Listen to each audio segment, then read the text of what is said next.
Hi everyone, welcome to another deep dive video. This week we're looking at the acronym exercise and we're going to be digging into lots of stuff about regular expressions. We're going to do something similar to what we did when we took a deep dive in recursion. We're actually just going to start in VS Code and work through some of the different regular expressions that you can use to solve this exercise before moving on a little later to look at some non-regular expression solutions that are pretty impressive too. I'm joined by Eric. Eric's written some of these complex regexes. He knows much more about this than I do. But together we're going to try and navigate you through this fun world. And we do end up in some quite interesting regex territory. So even if you are pretty competent with regular expressions, I think you're going to find this pretty interesting video. So just to explain the exercise, we've got various phrases, as you can see here, that I'm highlighting. And for each of these, we want to get an uppercased acronym. So this first one, Portable Network Graphics, we want to turn into PNG. The second one, we want to turn into Ruby on Rails. This one, we would turn into GIMP, the famous imaging program. And then as we get down, things get a bit more complicated. We want to ignore the underscore in this. And so we want to end up with CMOS. You want to treat the underscore as if it's a space. And equally with this one, we want to have something I made up. This one, we want to ignore the comma, so first in, first out from thin air. This one, we're treating the apostrophe as part of the word. So this becomes HC. This one, we want to pretend the underscores aren't here, so TRNT. And this one is particularly interesting, and we'll get to why in a little bit. It uses Unicode characters, as you can see, but these are actually two different A's with accents on. And if you watched the reverse string deep dive a little while ago, you'll know that things can get a bit complicated with accents. But that's what we're going to do. We're going to build out some of these. We're going to look at some different approaches. We're going to use Ruby to start with. And yeah, we'll have some fun doing it. So the first approach we're going to look at is the most sort of naive, and this is only going to work for the first few of these cases, and that's how we're going to do it. We're going to just work through a few cases, look at some different options, and then as we start to add these more complicated examples in, we'll have to use more sophisticated regular expressions. So to start with, we're converting this portable networks graphics to PNG, and we're going to be using the split concept of splitting the words. Eric, do you want to just explain conceptually what this looks like? Well, I just type some code out. Yeah, so phrase is a string.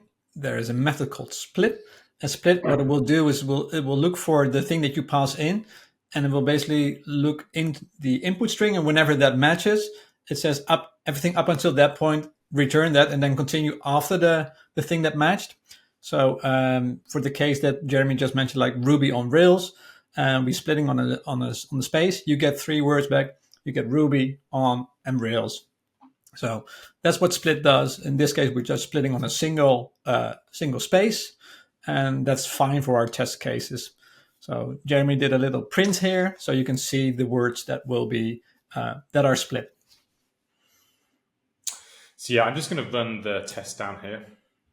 I've only actually got one of these tests enabled at the moment, which is this first one that's converting portable network graphics into PNG. And so you can see here we're getting out the words with the spaces removed. And then what we need to do is loop through these words, Eric. Yeah. So you will map. So mapping means transforming each of these words. So Jeremy will then select the first character, which is the 0 between the square brackets, and assign them to a variable called hars. So this will be the first character of each of the words, and then join them back. And that should give us our first passing test. Passes the test. So we can just print that out as well, and we'll see that we get PNG out. Yeah. So we'll have a look at the second test as well. This one will fail, and this one will fail because we're expecting Ruby on Rails, but we're getting with a small r, a small o, and instead we're getting a capital A. So there's 2 different ways we can solve this one. the first, which is the one we're going to do mainly, is to uppercase the letters. So this is just a method that takes those letters and just uppercases them. So we can see that this has worked. But the other option on this as well is that you can also actually change the input string just to uppercase that input string instead, which, if I took away too much, which still works. But we're going to stick to having this at the end, right, Eric?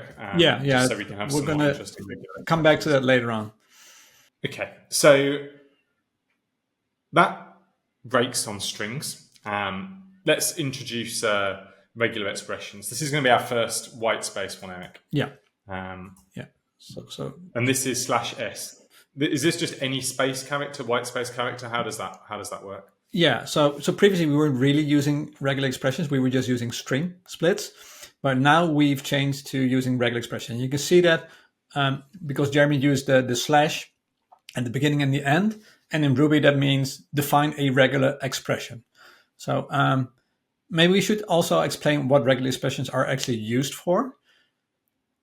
Mm-hmm. So regular expressions are, it's a shorthand for regex, are a way to define string patterns. So which are regular. So they're not random. They have a fixed structure that you can sort of encode in nice rules. So we will get into the nitty-gritty details of all the things, well, at least a lot of the things that you can do in regexes. But the key thing is that it's a specific language to help you define the structure of strings. And then we're now doing splits. We're going to do something else later on. But there are a lot of things that you frequently do with strings that regexes have like shorthands for.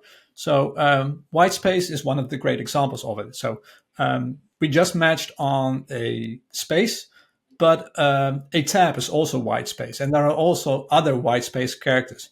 So you could say split on a whitespace, split on a tab, etc., etc. But that would get tedious very fast. So what regular expressions allow you to do is to use like a special character, and that's called \s, and that stands for any whitespace character. So the regular expression engine will look at each character and will check, is this a whitespace character? So not if it's a space, it's a whitespace character. If it's a tab, it is. But if it's like a letter A, it won't be a match. So this is the first of the things that makes regular expressions really, really powerful.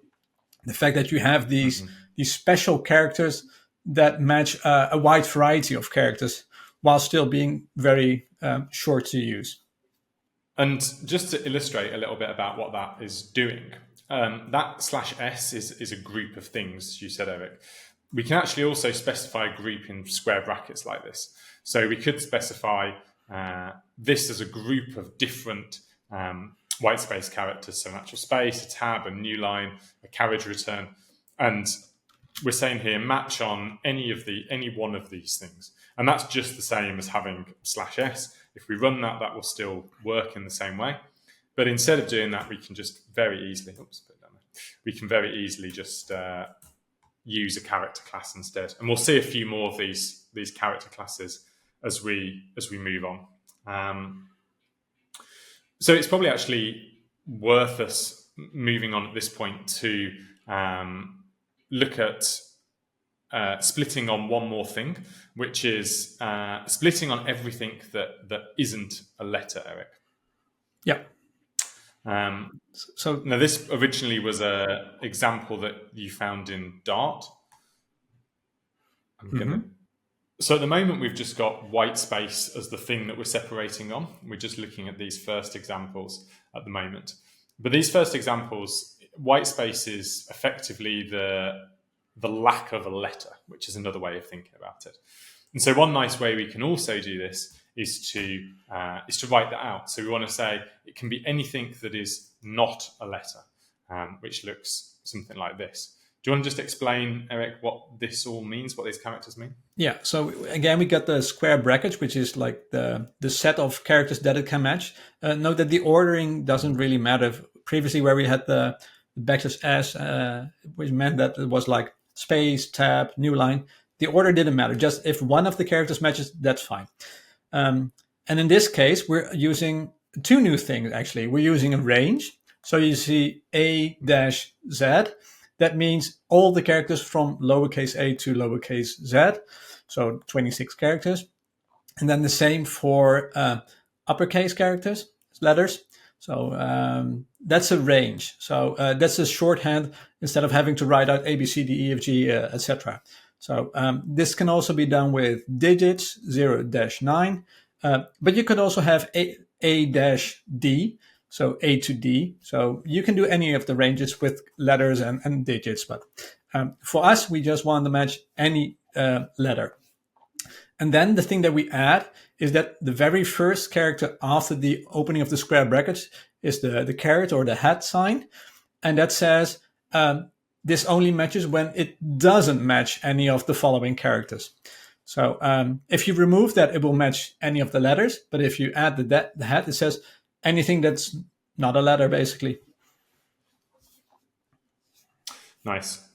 And there's other classes that we can use here. So we can actually instead use a /w, which is a word character. And word characters are letters, numbers, underscores, and a few other things, Eric? No, just those. So lowercase letters, uppercase letters, digits, and an underscore. And an underscore, okay.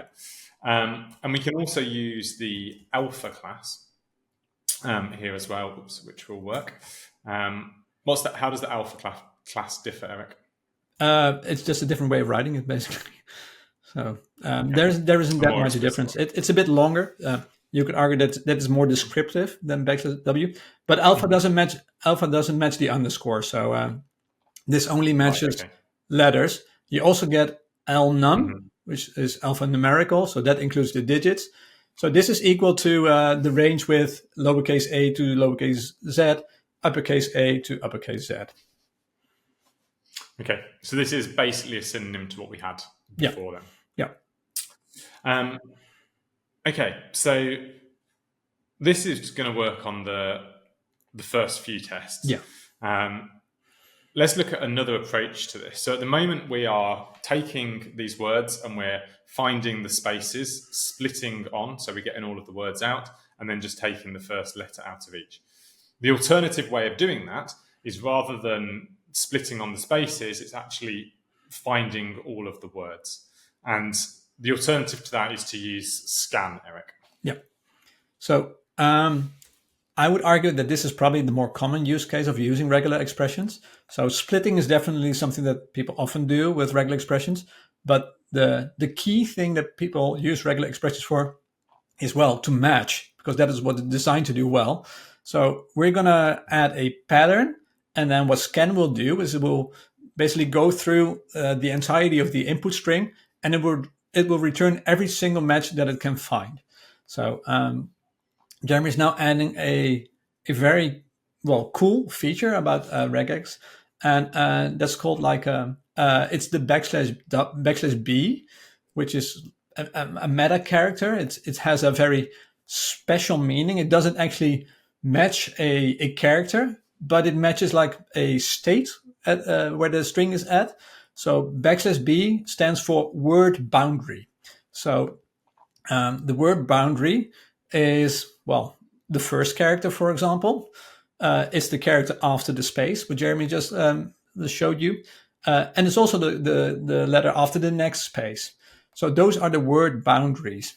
So they don't actually match, but it has a special meaning inside the regular expression engine where it will match the very first character, but also white space, etc. So whenever a new word is started, if you would explain to somebody that reading an English sentence, give me the positions where a new word starts, they would point to the first character of the very first word, but also to the first character of the other words. So it's quite in line with what you probably expect when you explain it. If you imagine a line dividing the space here from the letter here, that line where the cursor is flashing, that cursor line is the word boundary. Yeah. And so here we can say we want to find the boundary, which is a a non-existent thing, as Eric said, and then we want to pull out that first character that comes after it. You explained it to me in quite a nice way, Eric, as the transition from one type class to another. So it's the transition from a word class to a non-word match, so a letter, to a non-word class match, which is a space or other such things. I thought that was a nice way of thinking about it. So this, just to be clear, if we output the chars here, this is returning an array of word boundary, which won't return anything, but it'll match, and then the letter, which does return that letter. So that gives us P, N, and G as the characters out of that, and then we just join them together, and then we uppercase them. So that takes PNG as an array to PNG as a string. So that continues to match, and that's nice. Yeah, the backslash B is sometimes also called a zero width match because it doesn't actually take up any space. So if you ever come across zero match classes or whatever, that's what it means. It doesn't actually take up any actual space. Nice. So if we want to look at a few more of these other tests now, so the first few ones of these will still pass. Let's see how far we get before we get a failing test. And we're going to look at some different ways to... we get a long way, actually. We do get a long way. I think it stops here. Yeah. So our first one that we fail at is this. And so the issue for this is this apostrophe. Yeah. So there's a couple of different ways that we can handle this, but the issue is at the moment, of course, that that apostrophe is a word boundary, isn't it, Eric? It's not a word character. So between the apostrophe and the S is a word boundary. So the S is the start of a new word according to our regular expression now. And so there's a few different ways to do this. One of the maybe easiest ways, I'm just going to join these lines up a little bit. One of the easiest things is actually just to delete the characters. This is probably cheating. Oops, I can't put a single quote in. There we go. This is probably cheating, but we like a little bit of cheating, of course. We always like a little bit of cheating in this. And then that magically works because we've just deleted out the apostrophe. So as a perfectly nice production solution to this, we could do that. Another option is if we go back, I'm just going to go back in time a little bit to our split solution, where we started, I guess that was our first split solution. So this split solution is failing on the first point, but Glenn's one in awk, for example, solves this by just adding the apostrophe in here. That's right, isn't it, Eric? One thing to the left, I think. So it's in the character class. Yeah. So if we run that there, we can see that now passes. So now we're saying we want to split on anything that's not a letter or an apostrophe. Yep. Okay, so we're going to look at a scan version of this. So if we just jump forward again to our scan version, which was a boundary. Remove the not thing. Join. The inversion. Yeah. So this should give us a couple of failing tests. And we can just sort of cheat here. We're going to look at a non-cheaty version of this in a minute. But gsub, which just substitutes out characters in Ruby. So he's going to delete any apostrophes and any underscores, and then continue. And then that magically works. So let's just look at actually what this gsub, this substitution, is doing. So if we just break this out and check that still works, and then looks at words, we can see here that the apostrophe here and the underscores here have been removed. So this is just replacing but it's using a regex to do that, Eric. And this is another place where regexes are commonly used. Yeah. So now we have 3 use cases for regexes already: matching, splitting, and replacing. And we're not going to use that in this this solution.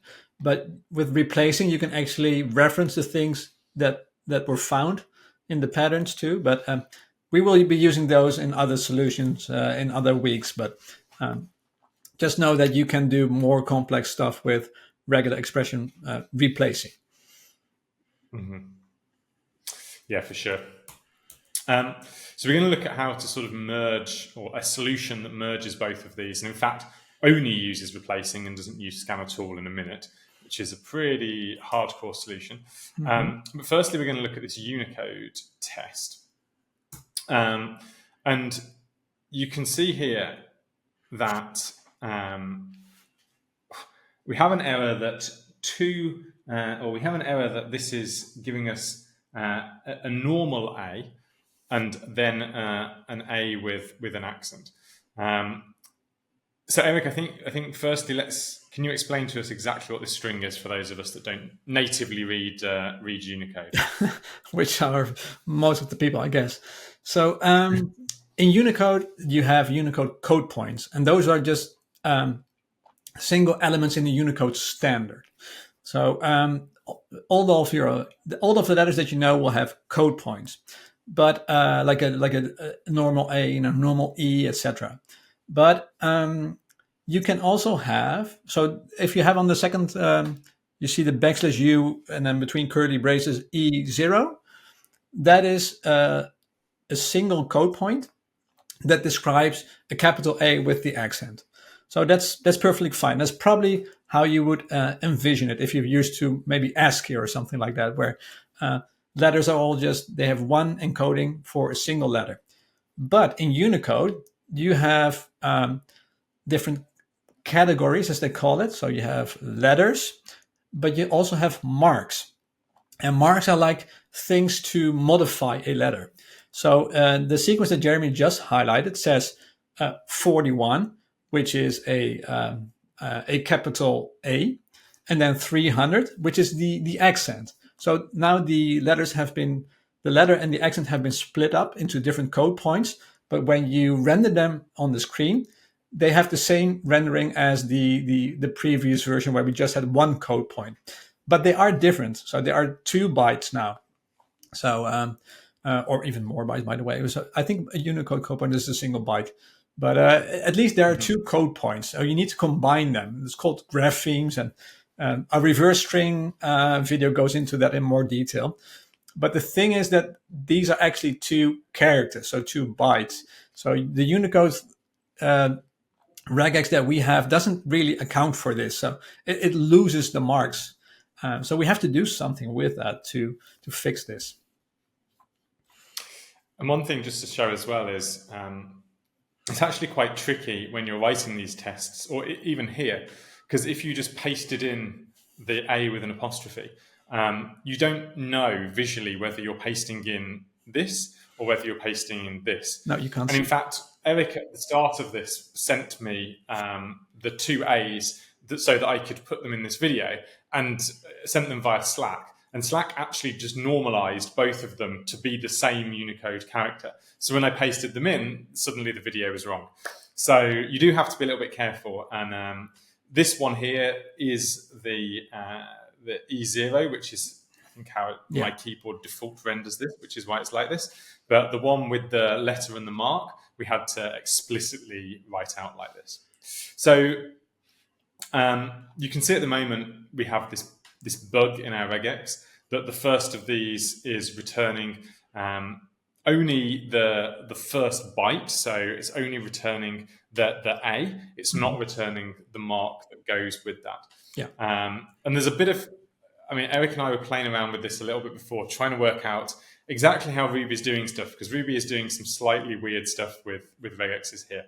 But we'll put that to one side, and instead let's just actually write out a Unicode solution that works here. So I'll put together a solution, Eric. Maybe you can just explain what it is that these different letters are doing as I'm writing. Okay, so we're keeping the word boundary because that is not Unicode specific. But what we're then doing is we're doing the \p and then between the curly braces L, and that means \p says this is match a Unicode category, and then the category that we have is the capital L, which is letters. So this means anything that in Unicode is a letter, and that's more than just your regular ASCII letters. Those are uppercase letters in whole different alphabets. So this will match far more than what we have with just plain ASCII. And then, so this will match the A with the accent on it with the single code point. But as I mentioned before, you also have that version with the code point of the regular A with the accent as a different code point, and that's called a mark. And then after that \PL, we have \PM, and you probably can guess what the M stands for because it stands for mark. And there can be multiple marks. So we do a star. So star means 0 or more. I don't think we actually had those quantifiers yet, but they are very key to regular expressions. So you have star. That means the previous thing can match 0 or more times. You have a plus, which means it has to match at least once, but it can match multiple times. And then you have the question mark, which means it can be either 0 or 1 occurrences. But in this case, we're fine with star because, well, some letters don't have marks, but you could also have multiple marks. So we need to do star, and that's what's happening here. So we're the regex will try to find any of the marks after the letter, and it will keep on matching until it doesn't find a mark. Then it will stop. Another thing that's quite fun, just to show this in here as well, is you can actually see how this works for emojis, which is always something that's fun to look at. So if we look at, I'm going to just paste some code in here. In fact, if we just paste this in, we've got 2 marks here that we're rendering out. And you can see these marks are a waving emoji and a color. And we can do this for a different color. That's ending in FE, not FB. And we get these out. And actually, for some reason, Fish, my terminal, doesn't do this. But if I copy those sequences and paste them in here, you can see we end up with the different skin tones of waving emojis. And that's how that works when you're, say, choosing your skin tones on your phone or in Slack or something. You're basically just choosing which of these modifiers you want to have. And these are the marks, as Eric called them. So Eric talked about how, these aren't just these L characters in regex. They're not just letters. They're also any Unicode character of which the wave is a character, and the marks don't have to be things like accents. They could also be things like skin tones and other things. So I think that's quite a cool demonstration of how those things work under the hood. But let's just go back to actually making our code work. So that's a nice little solution, Eric. Anything else you want to say about any of this? No, that just Unicode is Unicode support differs a lot between languages. So there are sometimes languages need modifiers for the regular expressions. Sometimes they don't support certain features. In general, regular expressions support between languages. Do check the manual.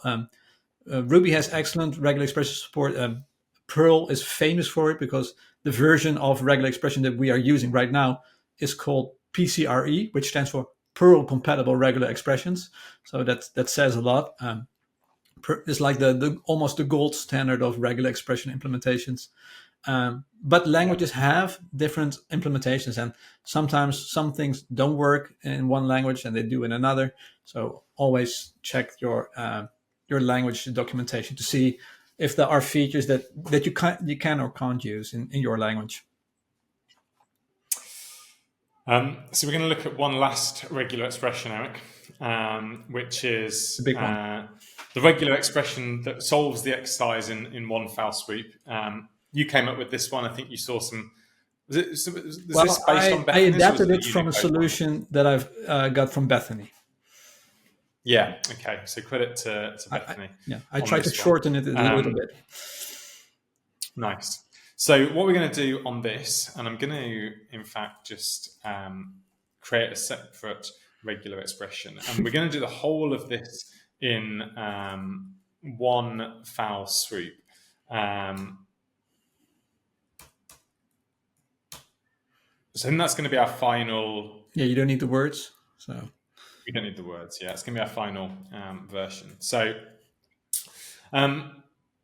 I want to start off on in fact, I'm just going to comment out this Unicode one for now. Weirdly, this still works. Yeah, I don't know why. But Unicode in Ruby, but we don't understand why. And Eric and I spent about half an hour before this video trying to understand how on earth this works with Unicode. So we'll show you that at the end and you can explain to us. But just to start off first, just by having something we've already seen. So a boundary, A to Z, and apostrophe. But it's a different boundary. Yes, but it's a different boundary. That's true. So if we just run this for a second, we're going to get some failures, but you're seeing actually we've got some stuff happening already here, which is quite interesting to see. We're already getting out the first letters straight away. We've lost all of the portable network and the audible network and graphics bits, and we've just got the P, the N, and the G. So Eric, do you want to just explain how this bit is working first to start us off before we get to a more complicated bit? Yeah. So the thing between square brackets will probably be familiar by now. So it matches lower letters, upper letters, and the quotes. The \b is directly tied to the lowercase \b, the lowercase b, and that's by the way a common pattern. So when you have a lower and an upper version of a letter with as a modifier or a character class, they're usually the inverse of each other. So we had \w for words with a lowercase w. If you have \w with a capital, an uppercase version of it, then it means non-word. And in this case, it's the same logic holds. So \lowercase b was a word boundary. Capital B means non-word boundary. And that means that when it doesn't change from a \w from a word character to a non-word character. So it stays in the same character class as if it were. So what you are now highlighting is out. So the O is not the position before the O doesn't match, because that is changing from a non-word character, which is a space, to a word character, which is an O. But O to U, that position does match, because it's still both are word characters, so it has the same category. So that's a position that matches. Same goes for the U and the T. The position between that, still you're going from a word character to a word character. But after from the T to the space, there's a change, so it doesn't match there, and we have to do something. That's also why those spaces are still in the output. So thinking, of this cursor position is definitely the mental model that I think absolutely to have. Like in the cursors between them, is that this is a word boundary. This is not a word boundary. This is not a word boundary. This is a word boundary. Yeah. Okay, so let's work out how to get rid of these spaces. So the easiest thing here would be, just to do that actually, wouldn't it? I guess if we run this now. You got rid of five failures. So this is now matching everything. So what's this bar doing, Eric? Yeah, the bar is basically saying or. So either it matches the thing before the bar, or it matches the thing after the bar. So so we were saying, hey, the non-word boundaries stuff with the letters and the quote after it, or a space. And we can extend this because we can get rid of more errors here. Yeah, you can do that's even better. I'm just going to put that in just to make it a bit more visible. So yeah, let's look at these other issues we've got. So we've got a dash here. So I guess we can just create a character class and use a dash for that. I think if I put it at the beginning, it just works. Yeah. We can have a comma as well. Oops. Getting close. Nice. We can have an apostrophe. Okay, and we can have an underscore. So we've still got these two errors. This one, Halley's Comet, we've actually got this apostrophe in two places. So I guess it shouldn't be in here. It should be matching in this first bit. But for some reason, that's not matching at the moment. Now, I know that just from having worked through this, if we put a plus on here, that will actually now work. What's this plus doing, Eric, that means that it now matches this apostrophe when it didn't match it before? Because what it was doing is tries to find a character that is after the non-word boundary. So can you get the string that you had previously? So it was Halley's Comet, right? But you can probably get it with the code too. So if you scroll down a little bit, maybe we can see them both. Yeah. So the apostrophe is not a word character. So that is a non-word boundary change, right? So it's different. So, but now what we're doing, we're matching the H at the beginning, which is that's the A, the position between the H and the A.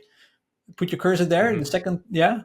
So that's the \B when the first match is found, and then what we're saying, we're just going to continue matching everything that is in the character class afterwards, so that including the apostrophe, so that ends after the S, which means that is all removed. If we remove the plus, it will just it will basically do it remove the A, then it will remove the L, E.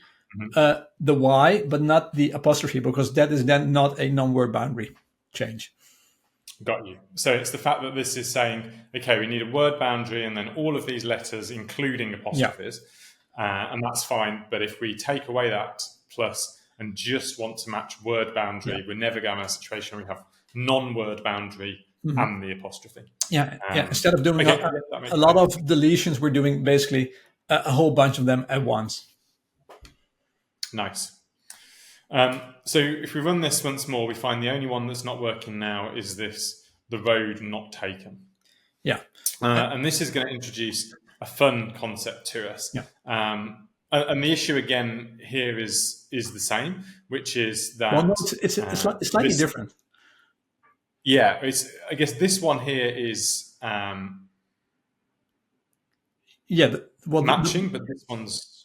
No, this one's matching, but this one's not. Yeah. So the underscore is in the word character, the word character list, the character class. So you had lower letters, upper letters, underscore, and digits. So if you go to your cursor before the underscore, that's a word boundary. Afterwards, it's not a word boundary. So that will match the \B, and then the N will be removed. So that is the reason why it's failing now. So is there like a magical way in which we can say, hey, don't match the \B if there was an underscore before it? Well, yes, there is. Yes, there is.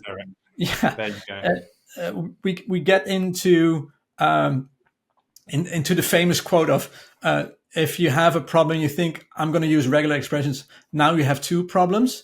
It's a famous quote. It isn't always the case. Regular expressions are definitely very useful, but they can be somewhat hard to read. And I would argue that for many people, this will be hard to read at first, unless you've done a lot of regular expression work. And this is called a negative look behind match. So, the negative thing is, of course, we want something to not match. We don't want to see the underscore before our match. And that is the negative look behind. So it says before the \B, we don't want to match an underscore. So But that is the cryptic regular expression way to write that. And now it should actually work, because we're now saying, hey, It does. don't match. Okay, that's good. So the key thing, I think the key thing there is it's still going through one letter at a time, but the negative look ahead, when it gets to a letter, is actually able to go back and look at the letter that came before. And that's sort of the magic bit of this. And so this whole bit here you can think of as a group. And it doesn't actually match anything. It's sort of like it's all zero with negative look behinds. Also, don't really they don't then do anything with it except for checking whether the pattern is there. They're not consuming it. Is I think the right word. So I mentioned earlier that this also works with the Unicode example.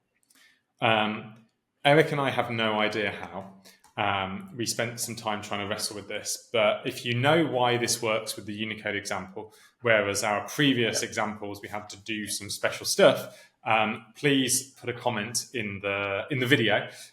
We would really appreciate your insight, whether that's a regex thing or a Ruby thing or some other weirdness. And then you probably also know something that I just came up with is that we use the word boundary in our Unicode version, but word boundaries by default are defined as switching from the lower AZ range, but that is not Unicode. So I guess Ruby has to have some knowledge of Unicode built into for the word boundary to also match on non-Unicode, or just sees the first character as ASCII. Maybe that's just it.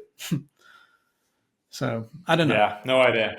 If someone wants to work this through and tell us if this is Ruby, if this is regex, that'd be really interesting to see. So that's the end of our little regex tour. We've got just a handful of other solutions that we wanted to show you. A handful of other solutions we wanted to show you that aren't regex solutions to this problem, that are quite interesting. Before we do, though, I just wanted to highlight Glenn's solution that you'll see on screen here. It's not amazing in terms of the regex. It's similar to the stuff we've looked at, but it's just nice again with awk to see how you can specify this pattern, and then the data that you put into awk is matched on this pattern. And you talked a little bit about this in the last video, Eric, but it uses this NF thing as well that you told us about. Yeah. So indeed, the key thing is fpad, which is the field pattern. So you're saying in awk, everything is processed line by line and then field by field. So if you have a CSV, the fields will all be separated by a comma, for example. But in this case, our fields are basically our words. So that's what's being done here. It says the word starts with an alpha character and then followed by 0 or more alpha characters or quotes. So that's very akin to what we just did. But the nice thing of this is then that we don't need to, we can just loop over the number of fields, which are basically the words. So NF means the number of words in this case.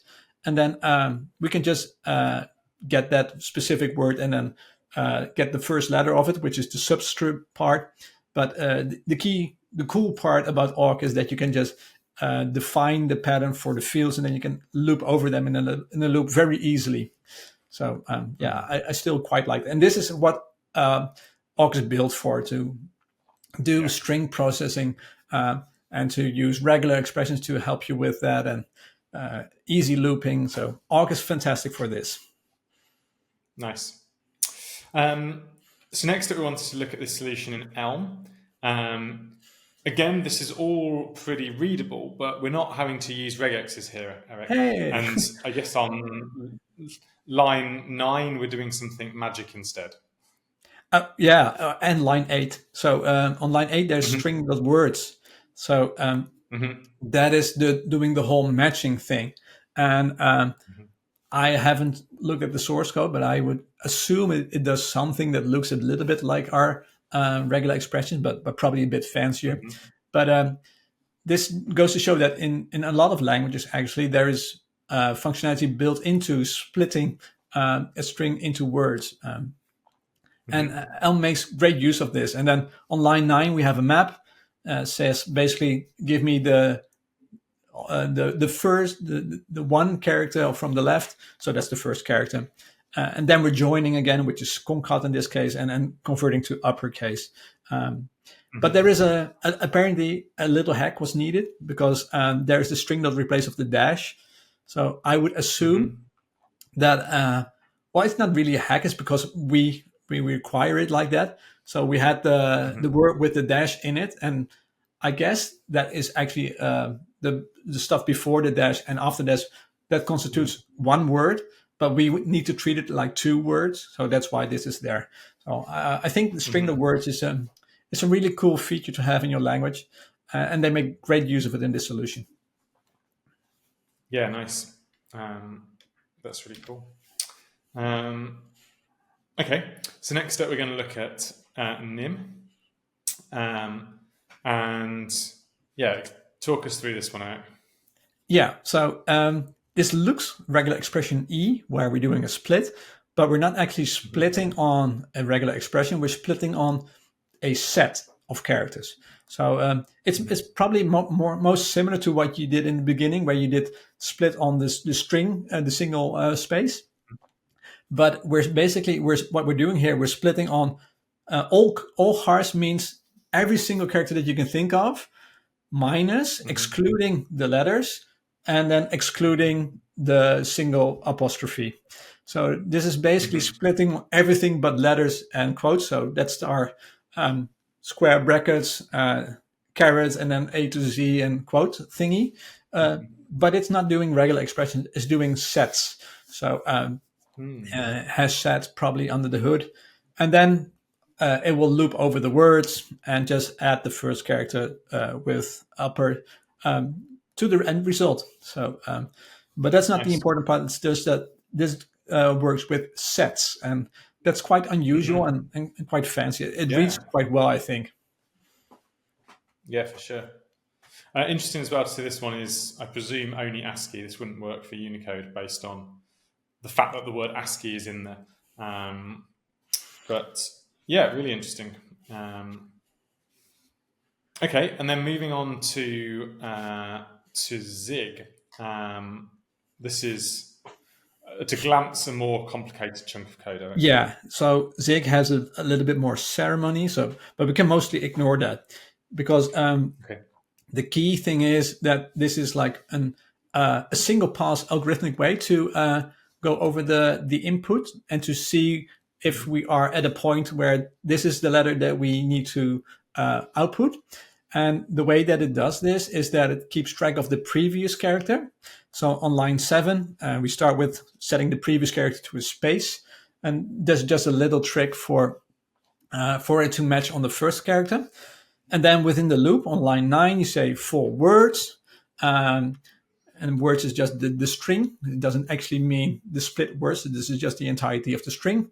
And for each character in the word, we're checking if it's is it a separator, which means that it's a space or a dash. And if it isn't, and it's not an alphanumerical character, so that would mean it's an underscore or it's an apostrophe, then we're just going to ignore it because we're not going to output it. But if the previous character is a separator and the current one isn't, that means that it's an alpha character. Then we convert it to an uppercase.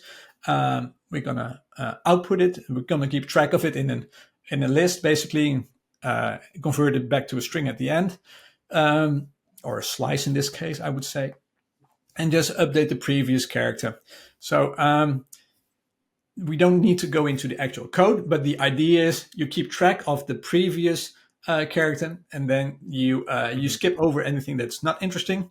And you find the places where there's like this switch. It's almost like that word boundary that we had with regular expressions, but this is in code, not using regular expressions. Really interesting. So this is very much just like that word boundary. Sort of scanning, finding those points. Yeah. And then you could effectively do the negative look behind that we saw in the regex and stuff as well through this method. Yep. I mean, I imagine under the hood, this is actually what is probably going on in the implementation of the regexes. You know, the regexes aren't magic underneath; they'll have code and looping and all of this stuff that happens that we just, we're immune from by using regular expressions. But this is almost like a bit of a manual implementation Yeah. of that. Yeah, if you ever are interested in to do like a deep dive into regular expressions, you'll find that they're usually implemented as state machines, where you're going from one state to the next. And in many languages, you often see compile. You might wonder what are we actually compiling a regular expression? But a regular expression is a string, and it has to be compiled or at least converted to that that state machine. So that's why you often see in languages like maybe a C# or a Java that you're compiling a regular expression. So there's actually a little bit of a cost there because the string has to be translated to that state machine. And some languages allow you to do that up front. The way that most languages deal with this is just by having a cache where they're looking at the regular expression that is compiled, and then they're storing that internally in a dictionary. And then if you try to run it again, they will say, hey, I've already compiled this. I'm getting this out of the cache. So that's why if they were not doing that, then doing regular expressions for a lot of different inputs, that will be quite costly. But basically every single language will do this. Just have some caching. And talking of state machines, the final solution, another one of Glenn's in Go, this looks like it is basically a mini state machine. Yeah, this is a state machine. So I like that on line 10 to 13, there are basically two states that are being defined. It's one called in-word and other is seeking word. I like that. It's very explicit about it. On line 18, we're starting with the state that we're seeking a word, and then looping over all the characters in the string. And then depending on the state, so if the state is we're seeking a word and we found a Unicode letter, so this is actually Unicode letters, it writes a rune. I don't think this works with Unicode marks, but only with Unicode code points, but it's still nice. So it uppercases the character, and then it says, hey, we are now in a word, and it will continue to be in a word until it's no longer a letter, or it is an apostrophe, or it is not an apostrophe. And then we're going back to the state where we're seeking a new word. So nice. It is almost the same as the Zig implementation, but I like the way that it has two explicit states. So you can see that, and that they are well named. So I think that makes the code a bit more readable. Yeah, for sure. Just as well, if you're looking at this and you're not used to Go and you're seeing that iota thing and wondering what that is, that's just a way of defining an enum. So in-word gets set to 0 and seeking word gets set to 1. And anything else that you put in there just gets the next incrementing value in that list. But yeah, it's really nice. I'm actually quite inspired to go and try and write something like this myself now. This looks quite fun as a way to solve this. So yeah, credit to Glenn for this one. And that brings us to the end of it, Eric. I think, unless I've missed anything. No, that is it.